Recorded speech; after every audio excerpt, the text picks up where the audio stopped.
They said he was just another stubborn old man refusing to leave the park. No threat, just a relic with rusted bones and too many war stories. That's what the young security officer muttered into his shoulder radio, rolling his eyes as the old man stood unmoving beneath the bronze war memorial, his cane planted like a flag, his hand resting on a folded letter stained with years. No one paid him attention, not until the dog stopped, not until the order was barked, and the K9 launched forward with full force, only to halt, sniff the air, and lay down at the man's feet like it had just found home. And when they opened his file hours later, after the crowds, after the silence, they found medals no one at the station recognized, and a signed commendation from a general whose name still echoed in war rooms. If you believe loyalty is earned through a bond deeper than commands, if you believe that dignity, once given, is never forgotten, then like and subscribe, because this story isn't just about a dog. It's about the men we try to erase and the moments that won't let us. It had been 5:37 p.m. when the call first went out. Possible loiterer, refusing to leave memorial grounds. Officer Jace Turney, fresh off a 2-month promotion and hungry to prove himself, responded with barely veiled annoyance. "Copy that, dispatch. I'll move him along." When he arrived, he saw him, the old man, standing under a rusted flagpole at Granger City Memorial Park. A slow breeze tugged at the fabric of his faded bomber jacket, stitched with a single patch. K9 207th Combat Patrol. He wore black slacks, a collared shirt buttoned to the throat, and around his neck, on a cord nearly black with age, hung a military dog tag. One word visible: Briggs. He said his name was Sam, and that he had the right to be here. That today mattered. Turney rolled his eyes. "You can come back tomorrow, sir. Part's closing." But Sam didn't move. He looked down at the bronze plate beneath his feet, then quietly muttered, "He never left me behind. I won't leave him." Turney wasn't having it.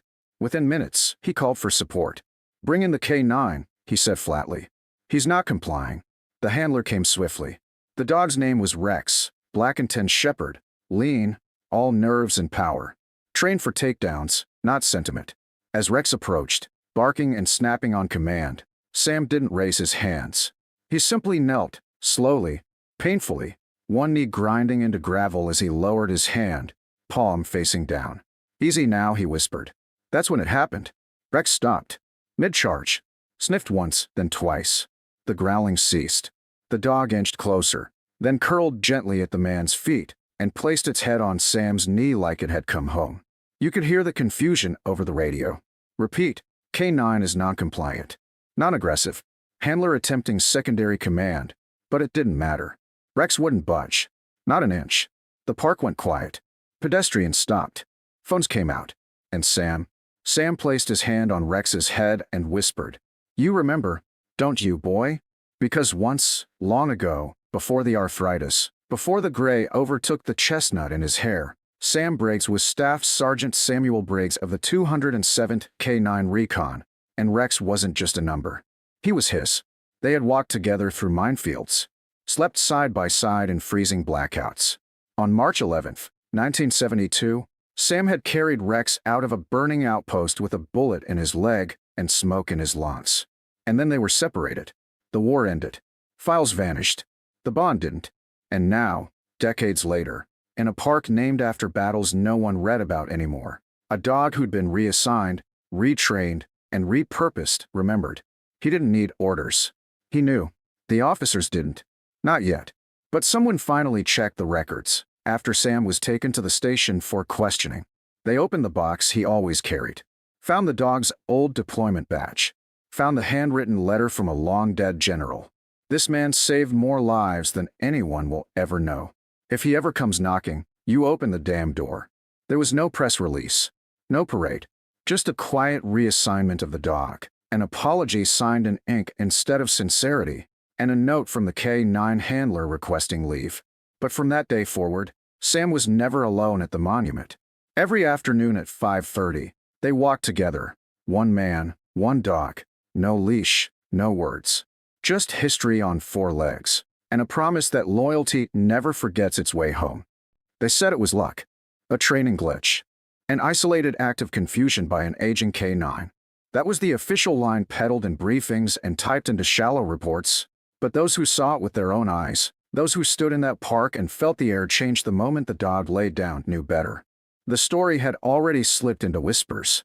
Viral videos swirled, hashtags emerged, and the image of Rex curled at the feet of the old veteran, head bowed, eyes closed, as if mourning something deeper than protocol, swept across feeds faster than any statement the precinct could issue. But Sam Briggs didn't care for attention. He never had.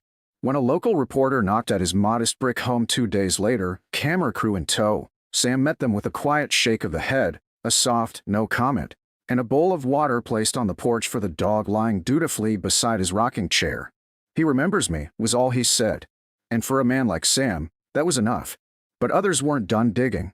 A military historian, curious after seeing the footage, cross-referenced the dog's ID with old handler records and uncovered what no one had expected. Rex wasn't just any dog. He was once MWD 42R, assigned to Forward Operating Base Echelon in 1971, and logged under the care of Staff Sergeant Samuel Briggs for 19 confirmed patrols. His file had been marked retired, but quietly, without ceremony, without family notification, without option, he had been reabsorbed into domestic service due to exceptional obedience aptitude. Sam had never been informed. And now, decades later, the two had reunited not by plan, but by fate disguised as a mistake. The precinct tried to recover. Officer Turney, the one who gave the order, was placed on administrative review. He went silent on socials, stopped showing up to shift meetings. Those who had laughed nervously that day now avoided his name. But Sam? Sam just kept walking the perimeter of the park each evening, Rex at his side. The same pattern, the same path. Every time. Quiet, circular, methodical. Until one evening, as the sunset dipped behind the statue of the 207th Combat Division, a black SUV pulled up to the curb without fanfare. The passenger door opened slowly, and out stepped a woman in full uniform, decorated, sharp, and familiar. Colonel Adrian Bishop, head of the retired military canine program, approached the gate without press release. "Staff Sergeant Briggs," she asked. Sam looked up from tying Rex's bandana, then stood slowly. "Ma'am," he replied, eyes narrowing. "Didn't think I'd ever hear that rank again." "You earned it," she said, offering her hand. He didn't take it, not yet. "They never told me where he went." She nodded, swallowing the weight behind that truth. It was wrong. "We've come to return what should have never been taken." Then, from the other side of the SUV, two handlers emerged with a file, a box, and a folded flag. The box bore the insignia of the 207th, aged but preserved. Inside, Rex's original harness. His retirement badge. A photograph, weathered and grainy, of Sam and Rex taken during their last mission together. In it, Sam is crouched beside the dog, dirt-smudged, smiling faintly. A circle of protection. Sam didn't speak as he looked at it. He just nodded. Slowly. Like someone finally closing a door he'd never dared touch. "You shouldn't be working anymore," the colonel continued. His file was flagged 2 years ago, but they rerouted him without authorization. "You saved him once. Would you consider letting him stay with you permanently?" Sam chuckled. "Lady, he never left." And just like that, it was done. The city approved the transfer. The department signed off. Rex's badge was retired with honor. No press statement. No applause. But 1 week later, something strange began happening at the park. First, a single cadet, then 3 more. Quietly, young ROTC members began walking the route Sam and Rex took each evening, mimicking the steps. Not to intrude, but to learn, to listen, to respect. One even brought a clipboard, jotting notes silently as the pair moved between fence lines and shadowed tree rows. "Why do they do it the same way each time?" one girl whispered. "Because," another cadet replied, "some routines aren't habits. They're oaths." Sam never addressed them. But one evening, he left a page from his old notebook taped to the statue base. When you check the same corner for 30 years, you stop being surprised. But you never stop being ready. And Rex? He walked slower now. His ears perked less frequently. But every time Sam knelt at the statue's edge and whispered, "Good boy," that dog would place his head gently against Sam's boot and close his eyes. It wasn't training. It was trust. Earned over time. Sealed through war. Rekindled through something deeper than memory instinct. Not long after, a state representative introduced legislation to ensure all retired K-9 units were first offered to their original handlers before reassignment. The bill was unofficially nicknamed Rex's Law. Sam didn't show up to the hearing, but someone sent him a copy of the draft, signed, framed, and hand-delivered. He hung it beside the shadow box in his living room, and beneath it, on a small plaque, were 5 quiet words. He remembered before we did. They said goodbye the way only soldiers do, without words, without ceremony, just a quiet hand resting on fur as the sun dipped behind the trees. It had been coming for weeks. Rex moved slower, lingered longer, his once alert ears now twitching gently only when Sam's voice cut through the air like memory. The walks had shortened, the steps had grown heavier, and one evening, as the wind pulled across Granger Memorial Park and dusk settled like ash, Rex didn't rise when Sam stood. He simply looked up, eyes glassy but loyal, and laid his head back down against the old man's boot. His post, his purpose, his peace. Sam sat beside him, leaned back against the statue they'd stood vigil by for months, and whispered the same phrase he always had before battle. Stay close now. When morning came, the groundskeeper found them there, Sam asleep upright, Rex curled beside him, one hand resting on the other like they'd always belonged that way. But Rex was gone. Sam didn't cry. He didn't speak. He simply wrapped the old service harness around the dog's chest one last time, carried him home with both arms, and laid him to rest in the backyard beneath the willow tree he used to nap under every afternoon. He placed a weatherproof tag in the ground. MWD Rex, 1971, 2025, good boy, always. News spread quickly. The story, once just a clip of a disobedient K9, now had a name, a face, a legacy, and the town responded not with headlines, but with footsteps. By the following week, over 70 people stood in silent formation along the perimeter Sam used to patrol. Officers, veterans, cadets, children. No one spoke. They just walked the route. Some left flowers. Some left dog treats. One child left a drawing of Sam and Rex with the words, "Best friends win the war." But Sam wasn't there to see it. Not at first. The loss had folded him inward. He stopped showing up at the park, stopped answering the door, stopped speaking during the veteran check-ins. Until one day, a brown envelope arrived in his mailbox with no return address. Only a paw print stamped in wax. Inside, a single photograph, Sam and Rex beside the statue, taken by a stranger weeks earlier. On the back, written in blue ink, "He served twice. Let us carry it next." It was enough. That Friday, Sam returned to the park, cane in hand, a little slower, a little smaller. He paused in front of the crowd and looked around, not at the statue, but at the faces. Young faces, willing faces. And he said, "If you've got 10 minutes, I'll show you how to check the fence line." That was the first training. By the next month, it was a program. By the end of the year, Brakes Patrol Initiative had over 400 members statewide. Cadets, veterans, civilians, all trained in Sam's style. Quiet vigilance, patient observation, and the principle that loyalty isn't loud. They wore no insignias. No titles.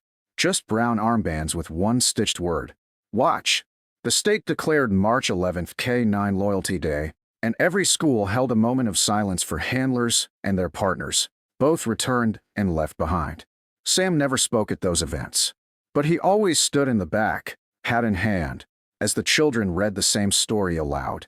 The dog was sent to bite him, but it remembered who he was. When Sam passed, it was quiet, peaceful. He was found in his chair, the shadow box finally opened beside him. On his lap, a folded flag, and beside the chair, placed with care, was Rex's collar. His funeral was held at the park. No chapel, no church. Just the open air, the statue, and the trail they had walked every day. Hundreds came, some in full dress, some in jeans, all in silence. The mayor read from the letter Sam once kept folded in his wallet. "To Sergeant Briggs, the dog listens to you. We all should." His grave sits beneath the willow now, just a few feet from where Rex is buried. Their markers face the statue, so that even in rest, they keep watch. And every year, on the anniversary of their reunion, a group of cadets performs the route at 5:37 p.m. sharp. They don't speak. They walk. They pause at each checkpoint. They kneel at the statue. And when they pass the willow, they each touch the collar mounted on the memorial stone. Because in a world where obedience is demanded, loyalty must be earned and remembered. No medals were awarded. No posthumous ranks assigned. But in the park, in the silence, in the rustle of boots on gravel, the truth echoes louder than any tribute. The command was given. The dog refused. Because loyalty, once sworn, never obeys the wrong voice. And those who watch that moment will never forget it. Not because the dog disobeyed, but because in that act, the world remembered who the real master was.